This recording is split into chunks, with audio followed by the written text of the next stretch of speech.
살아가다 보면 문득 과거에 내가 받은 상처들로 후회하는 일이 있습니다. 남이 나에게 상처 주었던 일은 오래된 일도 마치 어제의 일처럼 생생하게 머릿속에서 재생되고 맙니다. 또한 내가 왜 그랬을까? 후회하는 일이 많습니다. 호구처럼 다른 사람에게 퍼주었다가 한 푼도 못 돌려받은 일도 있습니다. 이런 일들은 나의 자존감과 연관되어 있습니다. 자존감을 높이면서 내 머릿속에서 떠나지 않는 과거의 상처와 후회를 어떻게 대해야 할지 알려드리도록 하겠습니다. 더 나아가 나이 들수록 쉬워 보이지 않는 방법도 다루고자 합니다. 우리는 때때로 과거의 상처가 떠오르는 순간이 있습니다. 시간이 지나면서 그 아픔이 희미해지면 때때로 화해를 시도하거나 관계를 회복하고 싶은 마음이 들기도 합니다. 하지만 나를 아프게 했던 사람과 다시 관계를 이어가는 것이 과연 올바른 선택일까요? 때로는 화해가 더 큰 상처로 이어질 수도 있습니다. 철학자 프리드리히 니체는 말했습니다. 상처는 그것을 극복할 때 우리를 강하게 만든다. 과거의 상처를 직면하는 것은 성장의 과정이지만 그것이 반드시 화해를 의미하는 것은 아닙니다. 억지로 관계를 유지하면 같은 문제가 반복될 가능성이 큽니다. 부처님께서도 말씀하셨습니다. 상처를 준 사람과 다시 엮이면 그 아픔은 반복될 뿐이다. 화해는 단순한 관계 회복이 아니라 내면의 평화를 위한 선택이어야 합니다. 때로는 문제가 되는 관계를 내려놓는 것이 더 나은 길이 될 수 있습니다. 오늘은 나를 아프게 했던 사람과의 화해가 항상 최선이 아닐 수도 있는 이유를 함께 고민해 보겠습니다.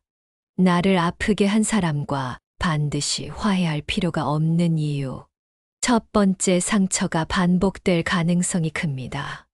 한 번 깊은 상처를 준 사람은 같은 행동을 반복할 가능성이 높습니다.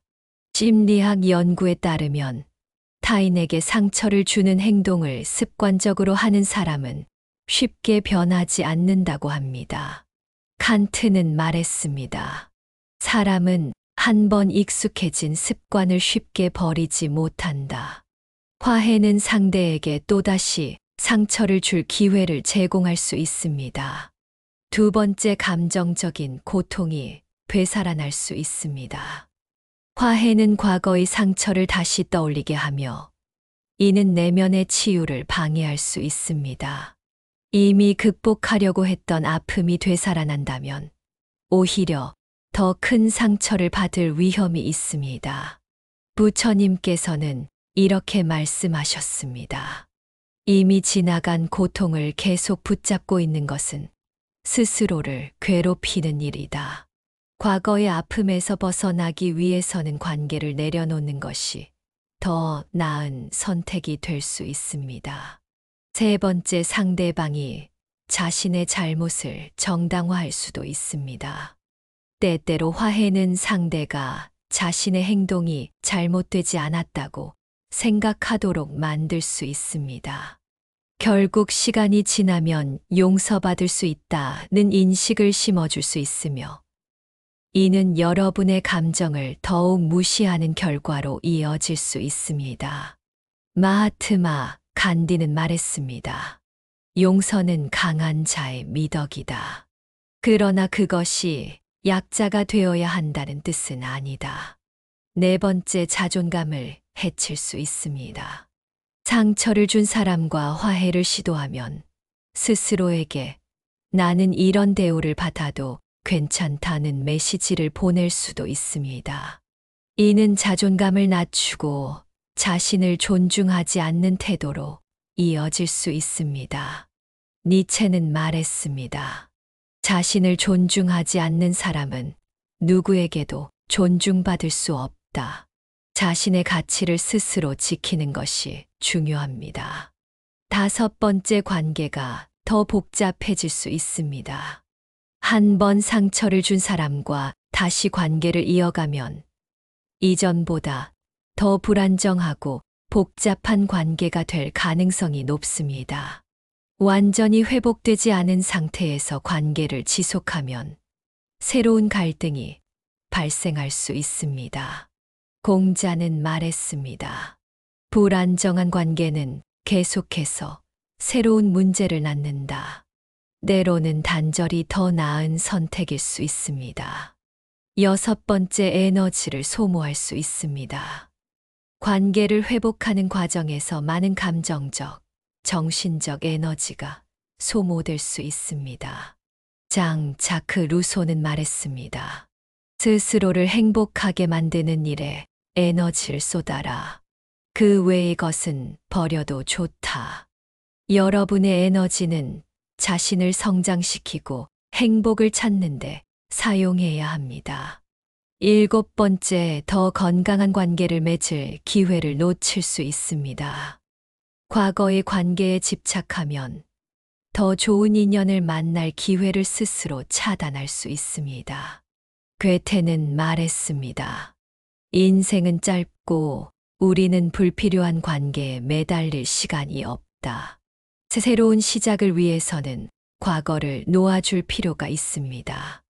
여덟 번째, 내면의 평화를 방해할 수 있습니다. 화해는 때때로 불안과 혼란을 가져올 수도 있습니다. 상대방이 진심으로 반성하지 않는다면 여러분은 또다시 상처받을 가능성이 큽니다. 부처님은 이렇게 말씀하셨습니다. 내면의 평화는 고통을 주는 관계에서 벗어날 때 얻어진다. 아홉 번째, 용서는 화해와 다릅니다. 용서는 내면의 평화를 위한 과정이지만 반드시 상대방과의 관계를 회복하는 것을 의미하지는 않습니다. 심리학자들은 강조합니다. 용서는 상대방에게 새로운 기회를 주는 것이 아니라 과거의 고통에서 스스로를 자유롭게 하는 과정이다. 과거의 상처를 잊고 앞으로 나아가는 것이 중요합니다. 열 번째, 자신의 가치를 지키는 것이 더 중요합니다. 여러분은 상처받지 않을 가치가 있는 소중한 존재입니다. 버트런드 러셀은 말했습니다. 자신의 가치를 지키지 않으면 누구도 대신 지켜주지 않는다. 스스로를 존중하는 선택을 할 때 더 건강한 삶을 살아갈 수 있습니다. 마무리하며요. 화해는 모든 문제의 해결책이 아닙니다. 특히 깊은 상처를 남긴 관계에서는 오히려 더 큰 아픔을 초래할 수도 있습니다. 나를 보호하고 더 건강한 관계와 행복을 찾는 것이 우선되어야 합니다. 여러분의 내면의 평화는 그 어떤 관계보다 소중합니다. 스스로를 존중하는 선택을 하세요. 자존감을 지키는 법, 호구처럼 살지 않기. 살다 보면 너무 독하다, 혹은 너무 계산적이다라는 말을 들을까봐 주저하게 될 때가 있습니다. 하지만 타인의 욕구와 기대에 휘둘리며 사는 삶은 결국 여러분의 소중한 시간과 에너지를 갉아먹고 행복과 자존감을 점점 잃게 만듭니다. 독해졌다는 말을 듣더라도 스스로를 지키는 태도는 결코 부끄러운 일이 아닙니다. 지금부터 왜 호구처럼 살지 말아야 하며 어떻게 스스로를 지킬 수 있는지 살펴보겠습니다. 첫 번째, 자신을 존중해야 하기 때문입니다. 호구처럼 사는 사람들은 종종 자신의 감정과 욕구를 억누르며 타인의 기대에 맞추려 합니다. 그러나 이는 자신의 가치를 스스로 무시하는 행위와 다름없습니다. 철학자 칸트는 자신을 하나의 목적으로 대하라. 결코 수단으로 전락하게 해서는 안 된다. 라고 말했습니다. 자신을 존중하지 않으면 타인도 여러분을 존중하지 않습니다. 두 번째, 타인의 욕심에 이용당할 가능성이 높아지기 때문입니다. 호구처럼 보이면 주변 사람들은 여러분의 호의를 당연하게 여기고 점점 더 많은 것을 요구하게 됩니다. 이는 여러분의 에너지를 소모시키고 정작 중요한 일에 집중하지 못하게 만듭니다. 쇼펜하우어는 세상은 당신이 스스로를 어떻게 대하는지를 보고 당신을 대할 것이다 라고 말했습니다. 타인의 요구를 무조건 받아들이기보다 자신의 경계를 명확히 해야 합니다. 세 번째, 자신의 삶을 잃어버릴 수 있기 때문입니다. 호구처럼 사는 사람들은 타인의 기대에 맞추는데 집중하느라 자신의 삶의 방향을 잃어버리곤 합니다. 철학자 쇼펜하우어는 다른 사람의 기대에 맞추느라 자신의 시간을 낭비하는 것은 가장 어리석은 일이다 라고 했습니다. 여러분은 타인을 위해서가 아니라 자신의 행복을 위해 살아야 합니다. 네 번째, 관계가 건강하지 못하게 될 가능성이 높기 때문입니다. 호구처럼 보이면 사람들은 여러분을 동등한 관계가 아닌 일방적인 관계로 대할 수 있습니다. 건강한 관계는 서로를 존중하고 책임을 나눌 때 형성됩니다. 공자는 관계는 서로의 균형을 유지할 때 가장 오래 지속된다 라고 했습니다. 자신의 경계를 명확히 해야만 상대방도 여러분을 진심으로 존중하게 됩니다. 다섯 번째, 내면의 평화를 잃게 되기 때문입니다. 호구처럼 살면 끊임없이 타인의 요구를 들어주느라 자신을 돌볼 여유를 잃게 됩니다. 이는 점차 마음의 평화를 해치고 스트레스와 불안감을 키우게 됩니다. 에픽테토스는 타인의 기대에 맞추려 애쓰는 사람은 결코 자유로울 수 없다 라고 했습니다. 내면의 평화를 위해서는 필요할 때 아니요라고 말할 수 있는 용기가 필요합니다. 여섯 번째, 타인을 위한 희생이 반드시 인정받는 것은 아니기 때문입니다. 호구처럼 사는 사람들은 타인을 돕는 일이 인정받을 것이라 기대하지만 현실은 그렇지 않은 경우가 많습니다. 오히려 그 희생이 당연하게 여겨지거나 더 많은 요구를 부르는 결과로 이어질 수 있습니다. 부처님은 희생은 자신을 잃지 않는 범위 내에서 이루어져야 한다 라고 말씀하셨습니다. 희생이 아닌 건강한 경계를 통해 타인과의 관계를 유지하세요. 일곱 번째, 스스로를 지킬 수 있는 사람이 되어야 하기 때문입니다. 호구처럼 살면 자신을 보호하지 못하고 늘 타인의 판단에 의존하게 됩니다.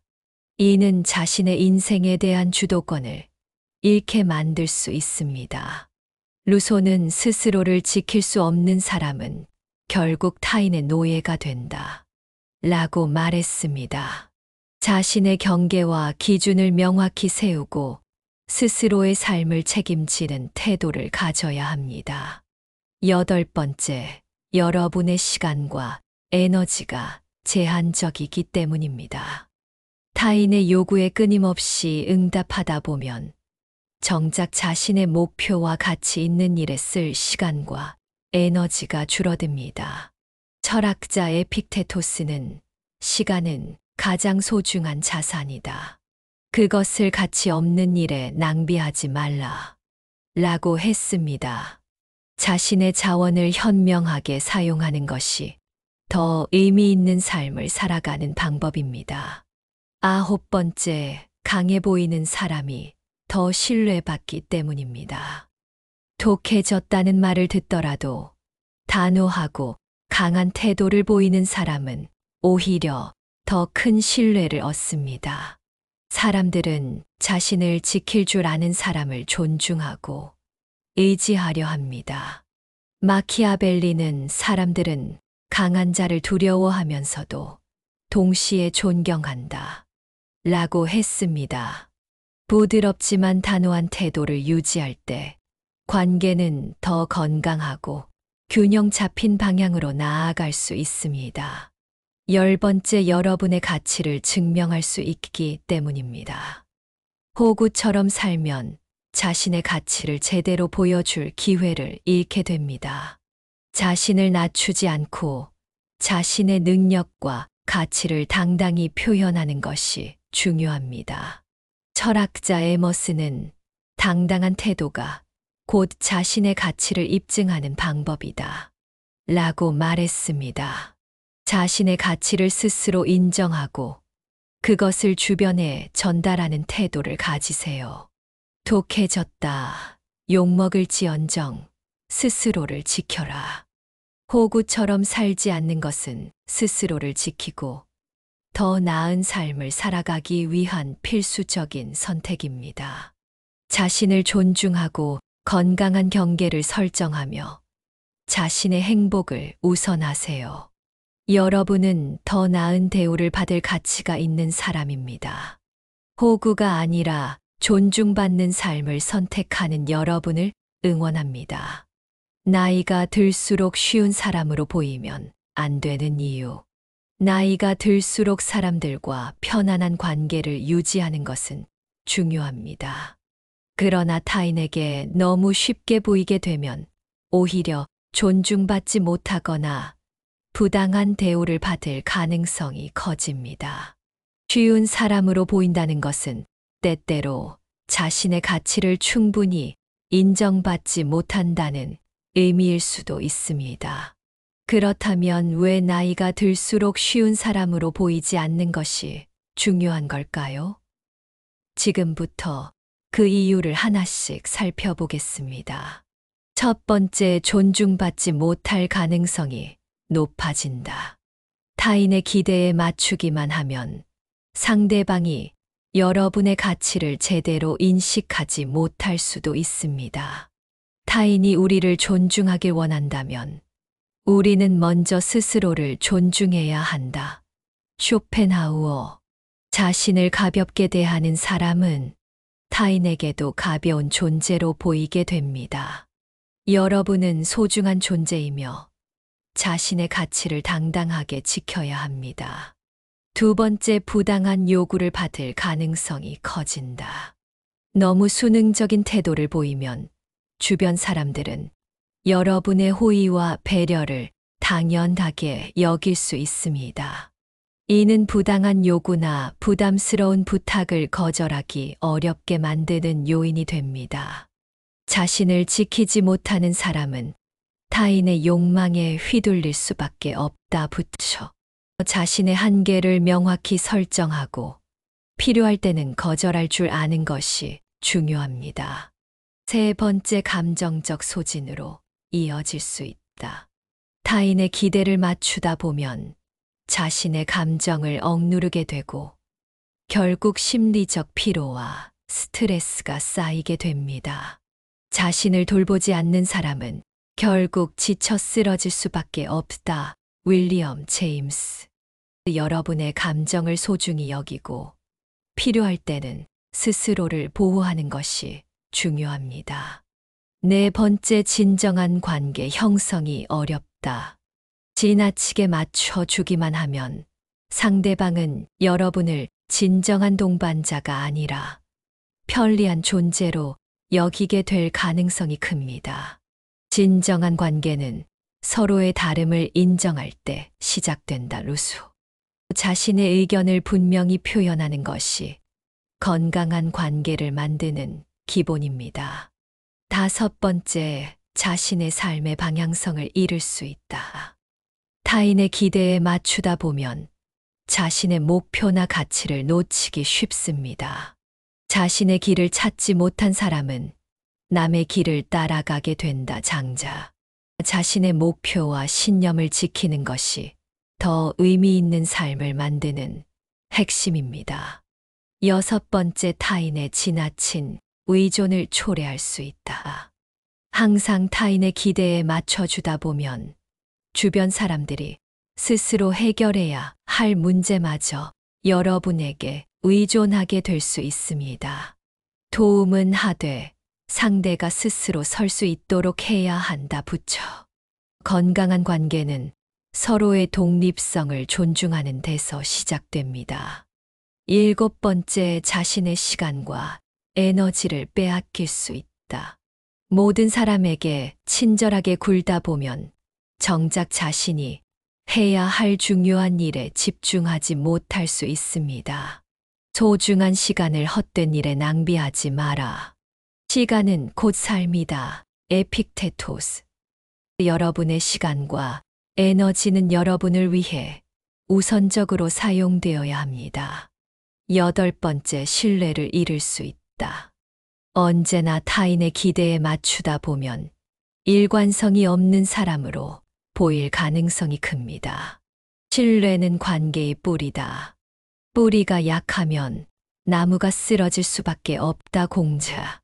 분명한 기준과 원칙을 가지고 행동하는 것이 신뢰를 쌓는데 도움이 됩니다. 9번째, 자신의 가치를 스스로 떨어뜨릴 수 있다. 타인의 기대에 맞추기만 하면 상대방이 여러분의 가치를 제대로 인식하지 못할 수도 있습니다. 사람은 자기 자신을 어떻게 평가하느냐에 따라 삶이 달라진다. 마르쿠스 아우렐리우스. 여러분은 소중한 존재이며 자신의 가치를 당당하게 지켜야 합니다. 10번째, 내면의 평화를 지킬 수 있다. 타인의 기대에 끌려다니는 삶은 결국 스스로를 불안하게 만들 수밖에 없습니다. 평화는 타인의 요구가 아닌 스스로의 마음에서 비롯된다. 붙여. 여러분의 내면을 지키고 자신의 가치관을 존중하는 것이 행복한 삶을 위한 필수 조건입니다. 결론. 나이가 들수록 쉬운 사람으로 보이지 않기 위해서는 자신의 가치를 인정하고 필요할 때는 단호한 태도를 보이는 것이 중요합니다. 이는 단순히 자신을 위한 것이 아니라 건강한 관계를 유지하고 더 나은 삶을 살아가기 위한 선택입니다. 당신은 존중받고 사랑받을 가치가 충분한 사람이다. 스스로를 지키고 보다 주체적인 삶을 살아가세요.